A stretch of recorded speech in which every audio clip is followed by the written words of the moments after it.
Rational numbers हो गया था, उसके बाद हम लोग linear equation in one variable discuss कर रहे थे। पहली एक्सरसाइज जो है हम लोगों ने बेसिक इंट्रोडक्शन देख लिया, और पहली एक्सरसाइज में जो इक्वेशन हम लोगों ने सॉल्व की उसमें जो है एक तरफ आप देख रहे थे कि एलएचएस में जो है वो वेरिएबल्स हैं, और दूसरी साइड आप अपोजिट ऑफ क्या कह रहे हो बेटा?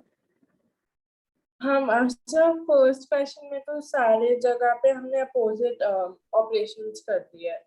बिल्कुल, मतलब एक साइड वेरिएबल्स है और दूसरी साइड जो है वो वैल्यू है। हाँ हाँ। और एक्सरसाइज 2.1 में आपको कोई प्रॉब्लम तो नहीं है किसी क्वेश्चन में? नहीं नहीं, ये 7th पर ही बेस्ड है पूरी एक्सरसाइज। हाँ अब ये कुछ एप्लीकेशंस जो है और लेकर आ रहा है, उसके बारे में बात कर रहा है। और इसमें कुछ इसने एग्जांपल दिया है कि हमें इक्वेशन की जो जरूरत है वो कहाँ पर पड़ेगी, और इक्वेशन अगर बनेगी तो किस लैंग्वेज के बेस पे कैसे बनेगी।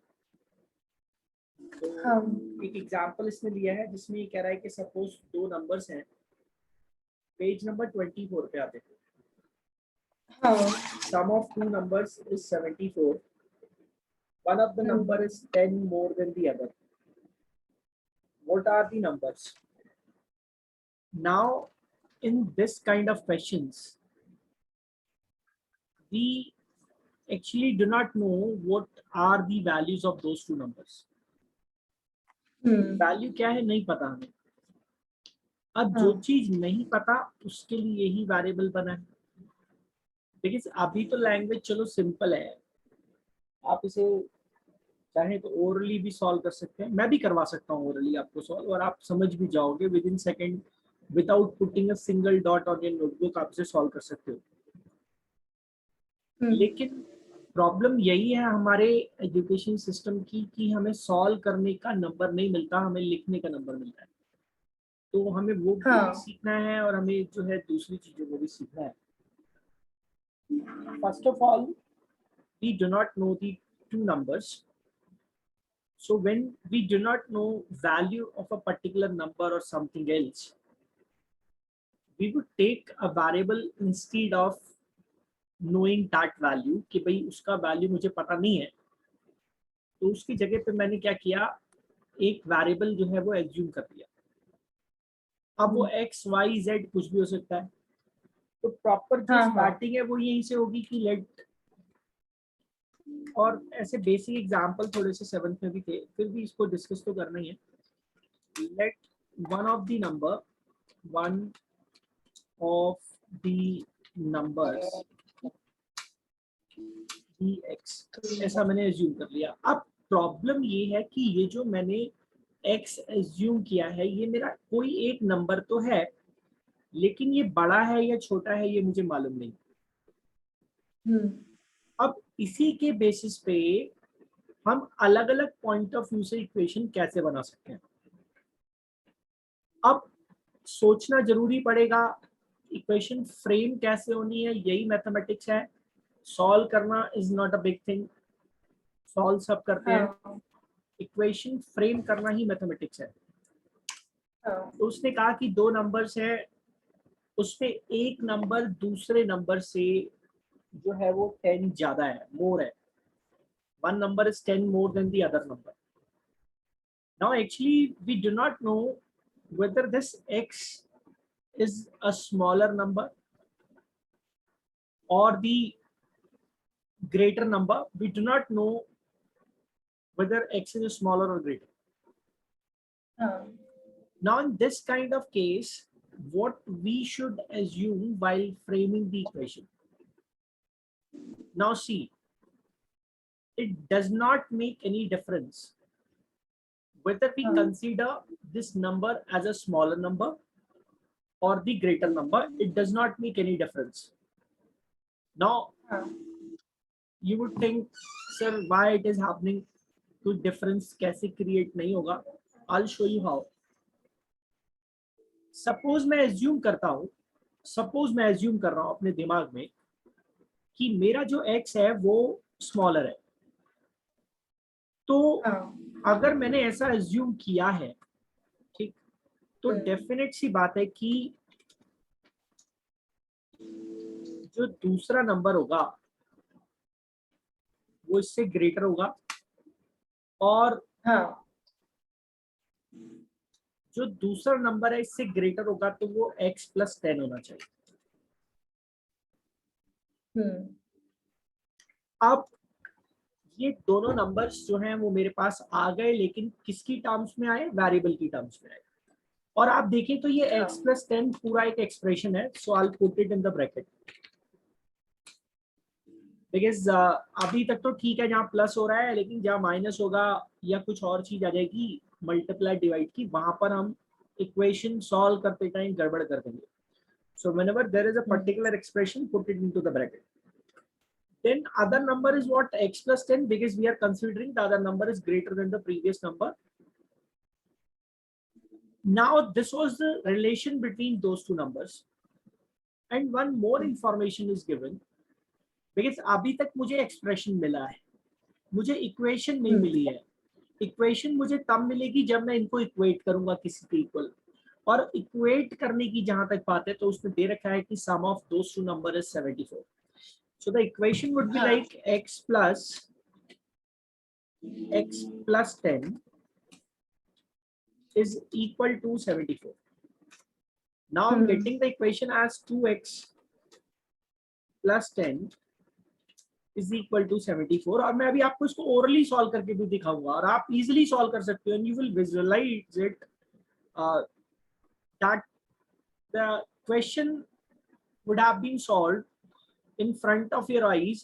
That will be kind of 3D effect, आप उसे visualize कर पाओगे उसे। So 2x plus 10 is equal to 74.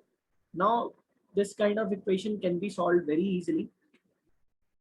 Only one thumb rule is there whenever we are solving the equation in one variable. In complete chapter, in any of the exercise, this thumb rule is going to be work. You have to put all the variables on one side, and you have to send all the constant value on the other side, because we are trying to find out the value of the variable, and there will be only a single variable in the complete exercise, complete chapter. So we do not need to do anything else. We will just work on this thumb rule. और वो thumb rule क्या है कि हम सारे variables को एक तरफ रखेंगे, सारी value को एक तरफ ले जाएंगे. So this 10 is a constant value which is on the left hand side of this equation. So we will transport it on the other side. So that will give us 74 minus 10, and now we can say 2x is equal to 64. तो मैं बहुत basic तरीके से बहुत slow motion में आपको explain कर रहा हूँ, जिससे कि आप सिर्फ सॉल्व करना ही नहीं सीख रहे बल्कि इक्वेशन को फ्रेम करना सीख रहे हैं। And I am telling you very honestly, 80% students को प्रॉब्लम इक्वेशन सॉल्व करने में नहीं आती, उनको प्रॉब्लम आती है इक्वेशन फ्रेम करने में। Because once they frame the equation they can easily solve that, लेकिन इसमें बहुत बड़ा इशू नहीं है। So now x is equal to what? X is equal to 64 divided by 2, because 2 is in the multiplication on the left hand side, and now we can say the value of x is 32. So this is a proper way. Now if we would have been considered that this number x is the smaller number, तो sorry मैं उल्टा बोल गया, if you would have been considered that this x is the greater number, ये जो previous case है इसमें मैंने क्या कंसीडर किया कि मेरा जो x है वो स्मॉलर है, तभी मैंने दूसरे नंबर को x plus 10 बोला। अब इसी प्रोसीजर से अगर मैं बोलता हूँ let one number be x, then other number would be what?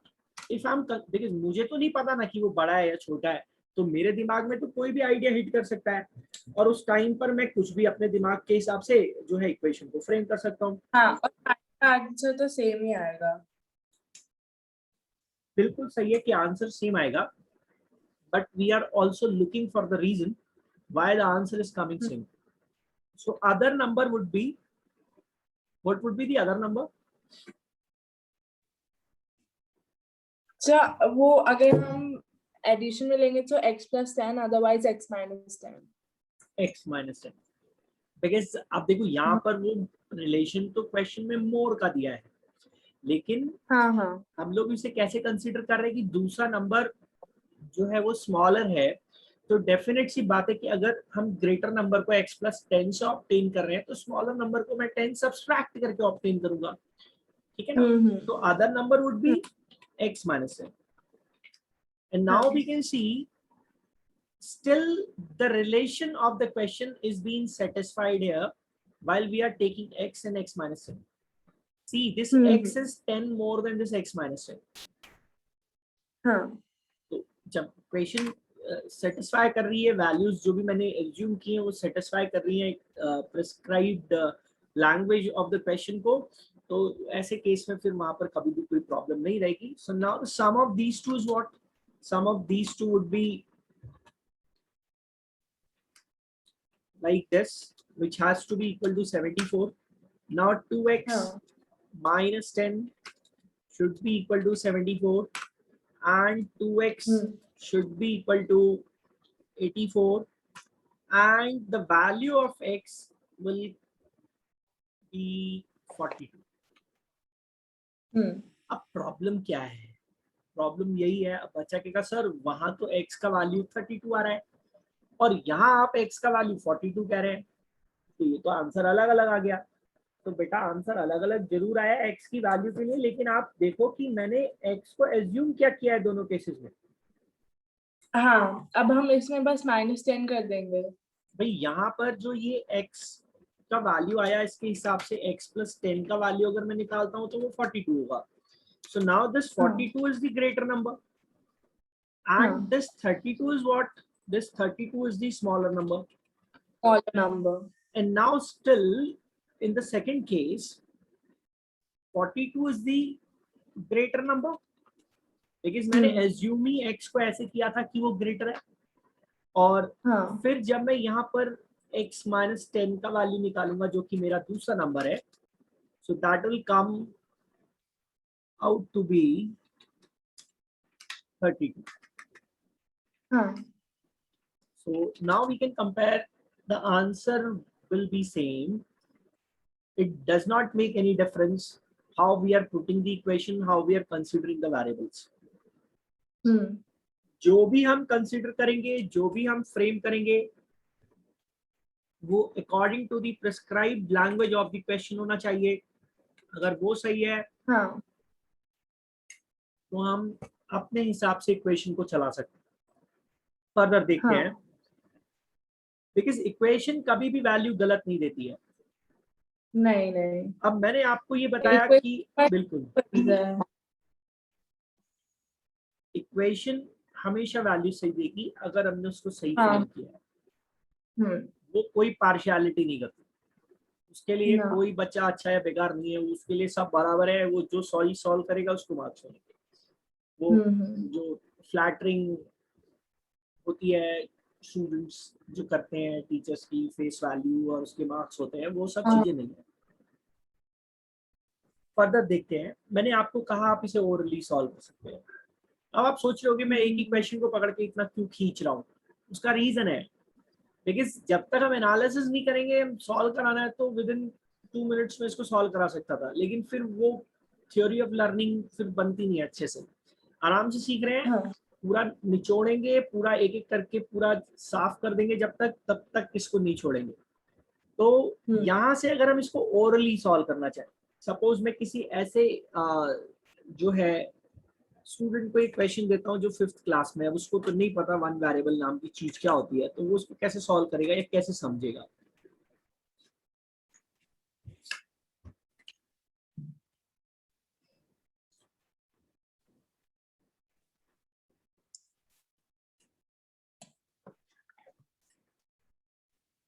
चलो ऐसे डिस्कस करते हैं।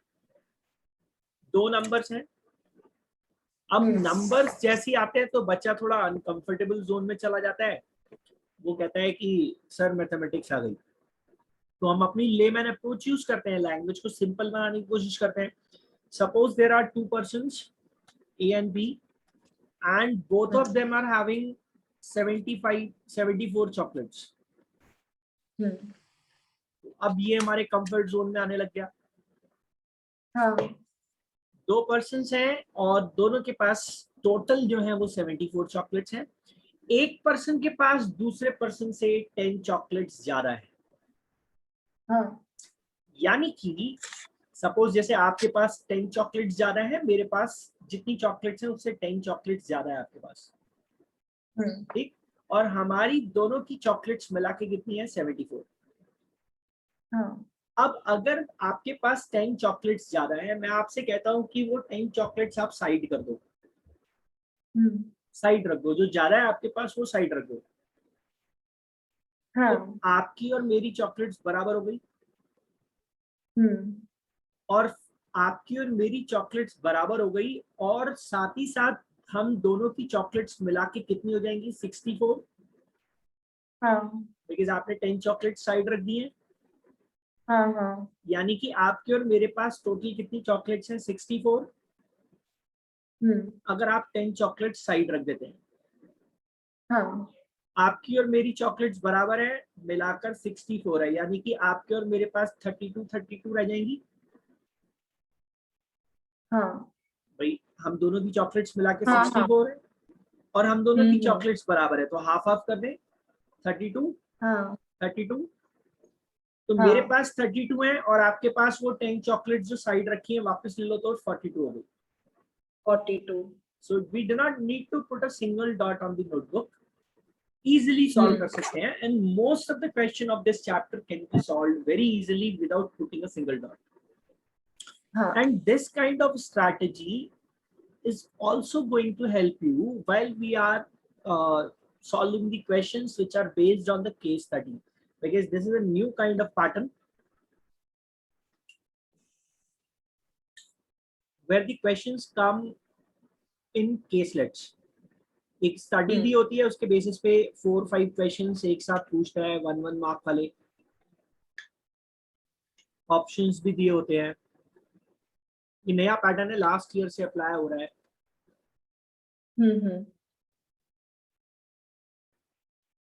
तो ये हमें हेल्प करेगा। फर्दर देखते हैं। एग्जाम्पल 5 दे रखा है,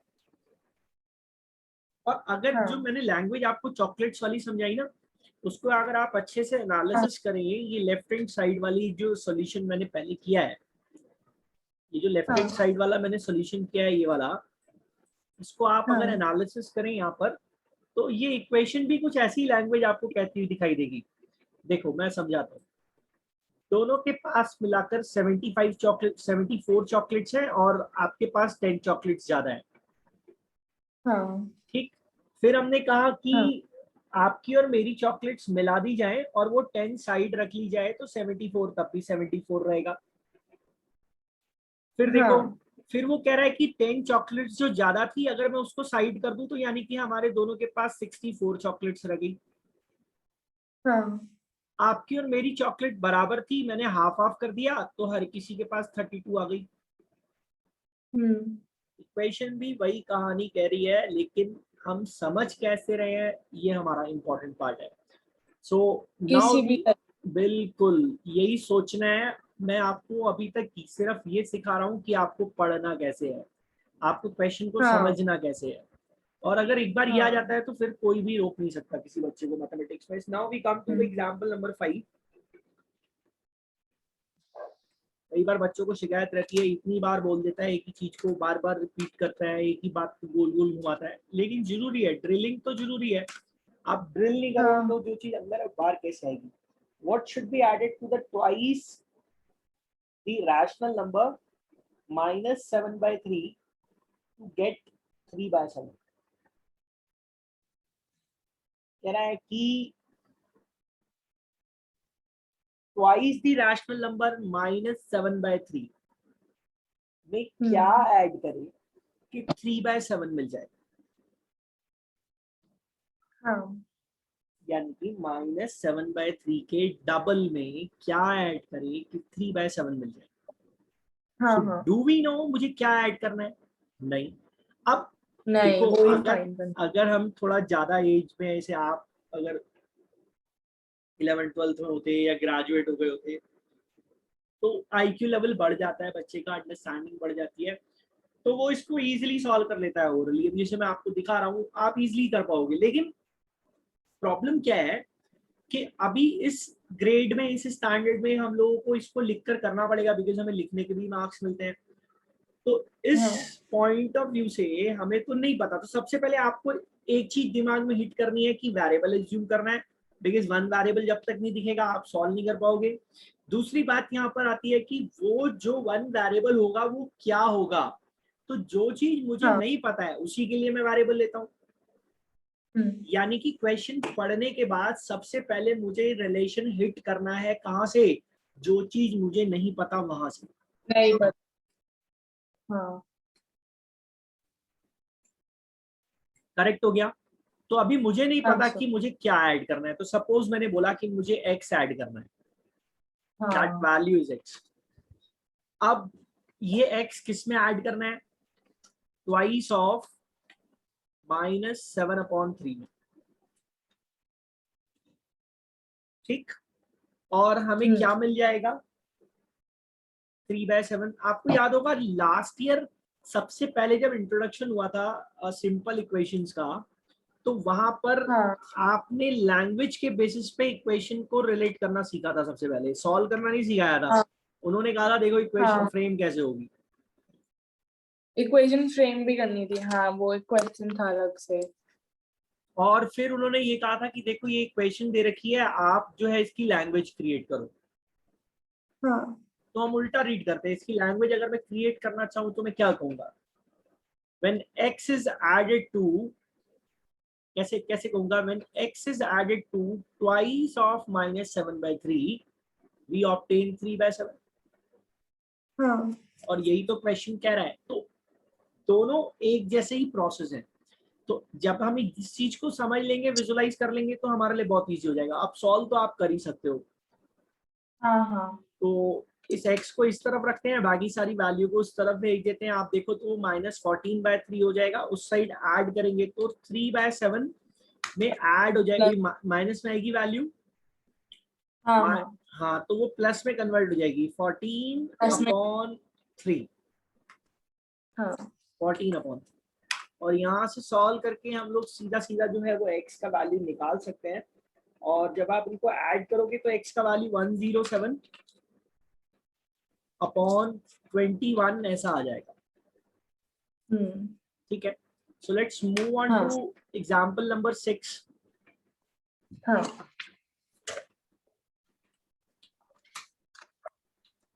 Let's move on to example number 6. Example number 6 says the perimeter of a rectangle. Now we can see anything is coming. First of all, he was discussing sum of the two numbers. Then he comes to the rational number, and then again he comes to the perimeter. हाँ Now he is using all the concepts together, and this gives us a sign that the linear equations in one variable or two variables, which we will see in the 10th class also, but two variables, these equations are the basic of the mathematics, and these equations will be seen everywhere whenever we are going to study mathematics in any of the standard. We will see these kind of equations.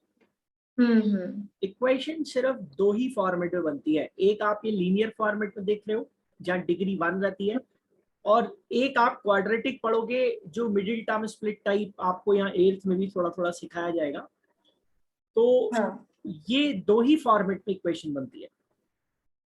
हाँ और example 6 की तरफ चलते हैं। देखिए क्या कह रहा है। Perimeter of rectangle is 13, now width is 2 whole 3/4 centimetre, find its length. So first of all मुझे वेरिएबल एज्यूम करना है, मेरा वेरिएबल क्या होना चाहिए जो मुझे पता नहीं है. So he is asking you the value of the length. So we will consider the length is L. Let the length L centimetre ले लेते हैं, बिकॉज जो है वैल्यू जो है वो एल में ही दे रखा है, तो एल ही मान लेते हैं. आप चाहो तो एक्स ले लो, बिकॉज होता क्या है कि हाँ. पहले हम लोग एक्स लेते हैं तो उससे प्रॉब्लम कुछ नहीं है, वेरिएबल कुछ भी ले सकते हो.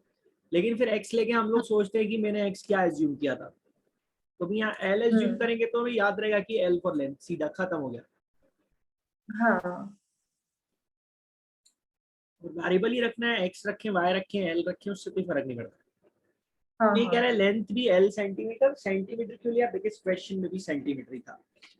Now the value of the width which is breadth is 11/4. 2 whole 3/4 दिया है. 2 होल 3/4 को मैं 11/4 सेंटीमीटर ऐसा लिख सकता हूँ. हाँ. तो अब मुझे ये जो एल और बी का वैल्यू है वो तो मिल ही गया, लेकिन एल और बी के वैल्यू से मैं करूंगा क्या, निकालूंगा क्या. तो एक बात साफ है कि एल और बी के वैल्यू से अगर मैं कुछ निकालना चाहता हूँ तो वो पेरीमीटर का रिलेशन है, जिसके लिए वैल्यू मुझे दे रखी है यहाँ पर. बिकॉज इक्वेट कहाँ से होगा, एल और बी तो आ गया, एल और बी के आने से मेरे पास सिर्फ और सिर्फ एलएचएस आता है ना, अलजेब्रिक हाँ. एक्सप्रेशन आता है ना, मेरे पास इक्वेशन नहीं आती है.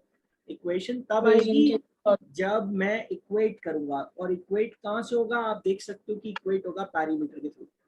सो the हाँ. formula of the perimeter is twice of length plus breadth. So length is not हाँ. given to you, we will take it L. और जो breadth दे रखी है that is 11/4.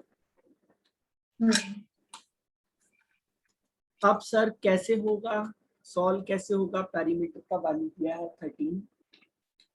तो कोई प्रॉब्लम नहीं है, आपको यहाँ पर जो है ये पहले सोचना है. आप देखो बच्चे क्या करते हैं, पहले यहाँ 2 को मल्टीप्लाई कर लेते हैं, फिर उसको सॉल्व करना चाहते हैं. कोई प्रॉब्लम नहीं है, आपको जैसा ठीक लगे आप वैसा कीजिए. लेकिन एक साफ साफ चीज दिख रही है कि 2 मल्टीप्लाई में है, पहले उसको उस तरफ शिफ्ट करेंगे. हाँ. तो यहाँ पर इक्वेशन बन जाएगी L plus 11/4 is equal to 13/2. 2 multiply में था, दूसरी साइड जाके डिवाइड में हो जाएगा. अब यहाँ से हाँ. L का वैल्यू निकालना है, तो सीधी सी बात है कि 11/4 उधर जाके माइनस हो जाएगा.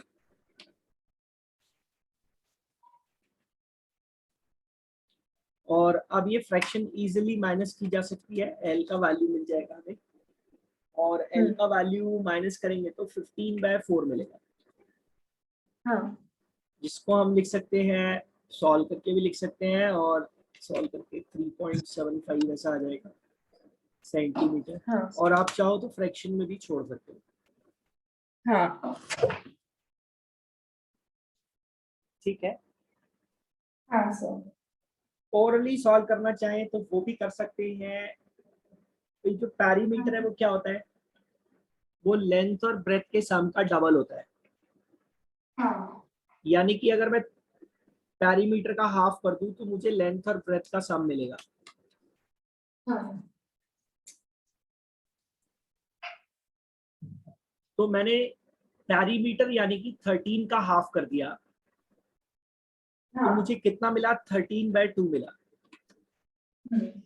जो लेंथ और ब्रेथ का सम है. और इस लेंथ और ब्रेथ के सम में से अगर मैं ब्रेथ माइनस कर देता हूँ तो मुझे लेंथ मिल जानी चाहिए.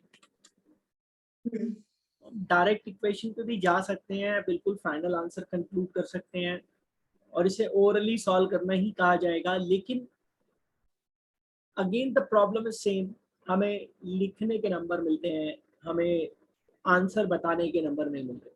अगर आप डायरेक्टली सिर्फ इतना लिख के आ भी जाओगे, आपने बिल्कुल आंसर ठीक निकाला है, सब कुछ ठीक है, लेकिन मार्क्स नहीं मिलेंगे. तो ये हमारे एजुकेशन सिस्टम का प्रॉब्लम है.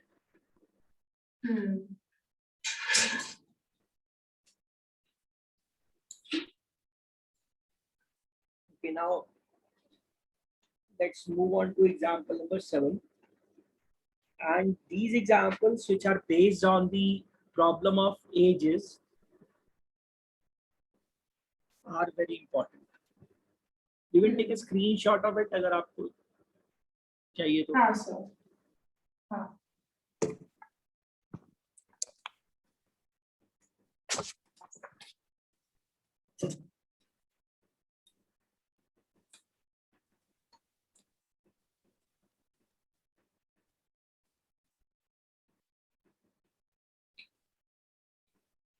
Okay, now let's move on to example number 7.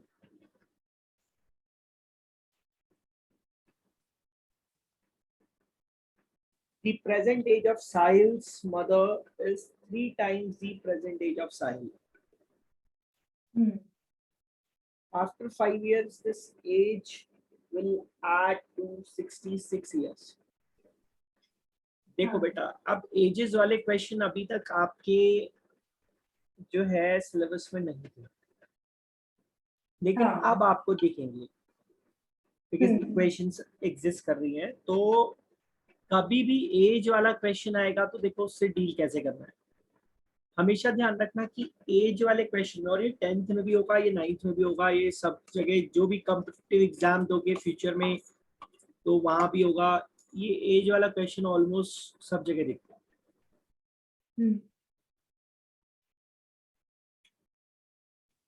अब क्वेश्चन ये अराइज होता है कि डील कैसे करना है. बहुत आराम से समझा रहा हूँ, फॉर्मेट समझेंगे, लेआउट समझेंगे, और एज वाले क्वेश्चन को इक्वेट करने में हमेशा बच्चे को प्रॉब्लम आती है, इक्वेशन फ्रेम करने में हमेशा प्रॉब्लम है. तो इसलिए आराम से समझना कि हो क्या रहा है. हमेशा ध्यान रखना कि एज वाले क्वेश्चन में आपको 2 सिचुएशंस दी होंगी कंपेयर करते हुए. सपोज एक प्रेजेंट की दी है, एक कुछ साल बाद की दी है. एक प्रेजेंट की दी है, कुछ साल पहले की दी है. ऐसा भी हो सकता है कि कुछ साल पहले की दी है प्रेजेंट से और कुछ साल बाद की दी है प्रेजेंट से. मतलब एक आगे की और एक पीछे की 2 सिचुएशंस होंगी. पीछे के लिए जो वर्ड ये यूज करता है वो बिफोर, बैक, एगो, ये वर्ड यूज करता है. इसी तरीके से आफ्टर, या एक बहुत कॉमन सा वर्ड है हेंस, ये यूज करता है बाद के लिए. लिखेगा 5 years hence, 10 years hence, है ना. तो इसका मतलब है बाद में. तो कभी भी अगर ऐसा रहेगा तो हमेशा उसको कंपैरिजन करना कैसे है. तो कुछ प्रेजेंट एज की बात कर रहा है तो हमने यहाँ पर सपोज एक प्रेजेंट सिचुएशन कंसीडर कर ली. ऐसे लेआउट बना के भी कर लोगे तो कोई दिक्कत नहीं है. इससे एक तो इक्वेशन को जो है वो फ्रेम करने में हमें हेल्प मिलती है. दूसरा क्या रहता है कि हम उसको इजीली अंडरस्टैंड कर पाते हैं. अब मैं तो डायरेक्टली पुट कर दूंगा इक्वेशन, लेकिन आपको तो इसको समझना पड़ेगा ना पहले. तो प्रेजेंट की सिचुएशन दी है क्वेश्चन में, आपने रीड तो कर लिया होगा. एग्जांपल 7 की बात कर रहे हैं, पेज नंबर 24. प्रेजेंट की सिचुएशन दी है और प्रेजेंट से 5 years हेंस, ठीक है ना, यानी कि बाद की सिचुएशन दी है, आफ्टर लिखा हुआ है. तो हमने एक फॉर्मेट कंसीडर किया प्रेजेंट का और प्रेजेंट से 5 years हेंस का. +5 कर लेते हैं. आफ्टर 5 years ये बाद की सिचुएशन. और यहाँ पे आप देख सकते हो कि कितने साल बाद की सिचुएशन है, 5 years बाद की सिचुएशन. 2 सिचुएशंस में डील करना चाह रहा है. और किस किस की बात कर रहा है. एक तो बात कर रहा है साहिल की, और साहिल के साथ बात कर रहा है उसकी मदर की. 2 लोगों की बात कर रहा है. तो ये सेम लेआउट बना लो. इक्वेशन को पुट करने में, समझने में कभी कोई दिक्कत नहीं होगी आपको. साहिल और उसकी मदर की एज दोनों को रिलेट कर रहा है. अब देखो प्रेजेंट एजेस निकालनी है तो हमें तो पता नहीं है प्रेजेंट एजेस क्या है. किसी न किसी की एज को तो मुझे कुछ ना कुछ एज्यूम करना ही पड़ेगा. अब उसने ये बोला है कि प्रेजेंट जो सिचुएशन है उसमें जो साहिल की मदर की एज है वो साहिल की एज की 3 टाइम्स है। तो अगर सपोज मैं यहाँ पर एज्यूम कर लेता हूँ कि साहिल की एज x ईयर्स है, तो उसकी मदर की एज क्या होगी? 3 टाइम्स ऑफ x। हाँ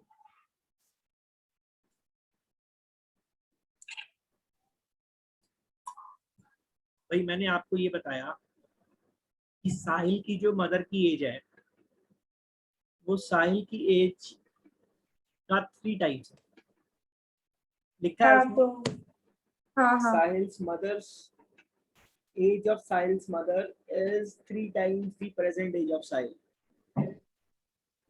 So in the हाँ present scenario, the mother's age is 3 times of Sahil. Sometimes you will not come to realize that whether we should multiply 3 in the age of the Sahil or in the age of the mother.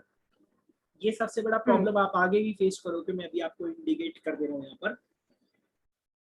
Mother की as को 3 times करें या साहिल की as को 3 times करें, अभी तो हालांकि हमको साफ साफ समझ में आ रहा है कि मदर की एज ज्यादा होगी, डेफिनेट सी बात है, तो मदर जो है वो 3 टाइम्स होनी चाहिए। लेकिन कभी कभी लैंग्वेज ऐसे बनती है कि हम समझ ही नहीं पाएंगे कि हमें ये 3 टाइम्स मल्टीप्लाई जो 3 करना है वो कहाँ करना है।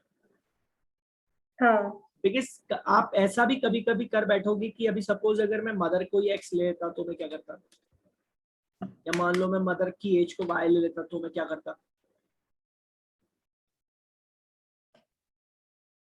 चलो इसको भी डिस्कस करेंगे अभी, लेकिन फिलहाल हम यहाँ पे चलते हैं।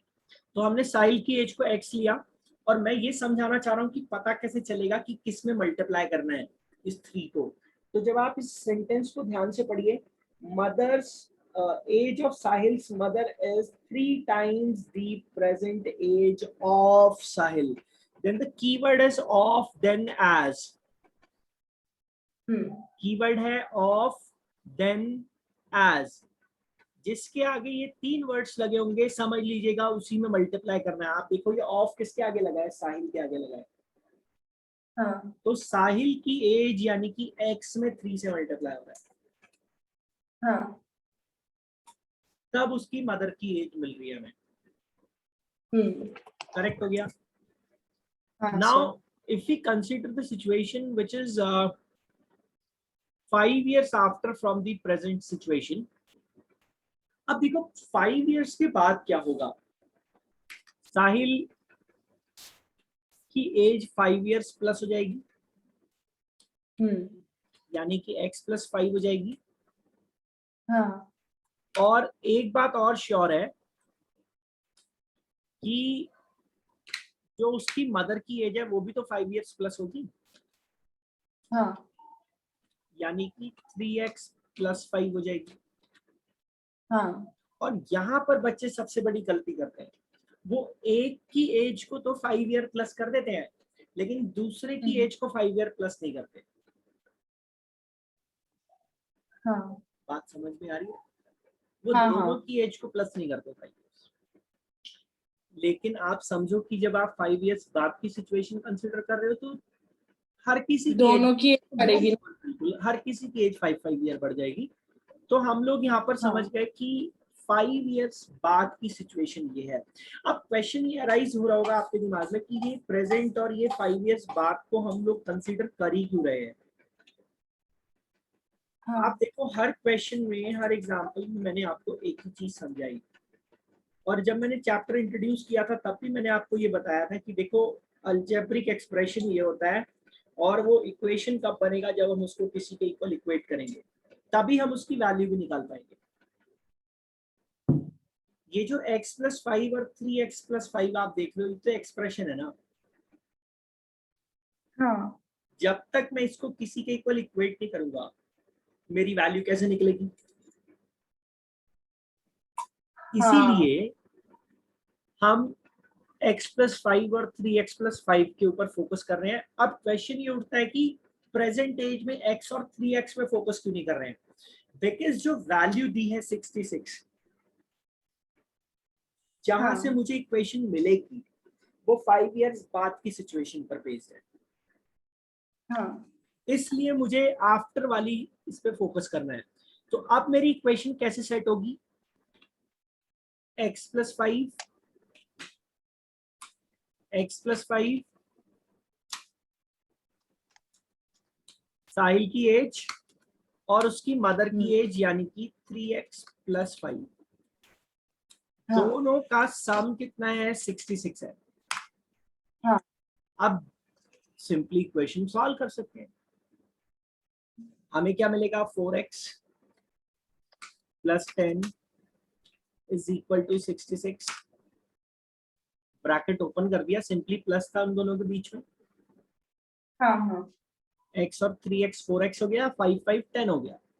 तो 4x का वैल्यू हमें उधर जाके मिलेगा, 10 माइनस हो जाएगा यानी कि 56। x का वैल्यू हमें मिलेगा 56 डिवाइडेड बाय 4 यानी कि 40। हाँ x का वैल्यू मिल गया। 3x का वैल्यू भी निकाल लेते हैं क्योंकि उसकी मदर की एज भी हमें निकालनी है। सो 3x वुड बी 14 इंटू 3 यानी कि 42। क्लियर हुआ कैसे सॉल्व करना है? हाँ सर। अब मैं आपको कुछ और टेक्निक भी बताऊंगा आगे जाके कि आप इसी एज वाले क्वेश्चन को ओरली कैसे सॉल्व कर सकते हो। तो अभी आज के लिए फिर इतना ही रखते हैं, मेरी और भी क्लास है अभी। हाँ सर। तो आप इसके कुछ क्वेश्चन देख लीजिएगा, अभी आगे एक्सरसाइज हाँ बड़ी है और ये बहुत इंपॉर्टेंट एक्सरसाइज है। तो आप स्टार्टिंग के 5 क्वेश्चंस देख लीजिएगा बस, ज्यादा नहीं, हाँ क्योंकि मैं इनको सॉल्व भी हाँ करवाऊंगा बिकॉज ये इंपॉर्टेंट भी है और सबसे ज्यादा हाँ यहीं से ही आता है। हाँ ठीक है बेटा, तो एक बार आप इसको, हाँ। हाँ चलो थैंक यू सर। ठीक है।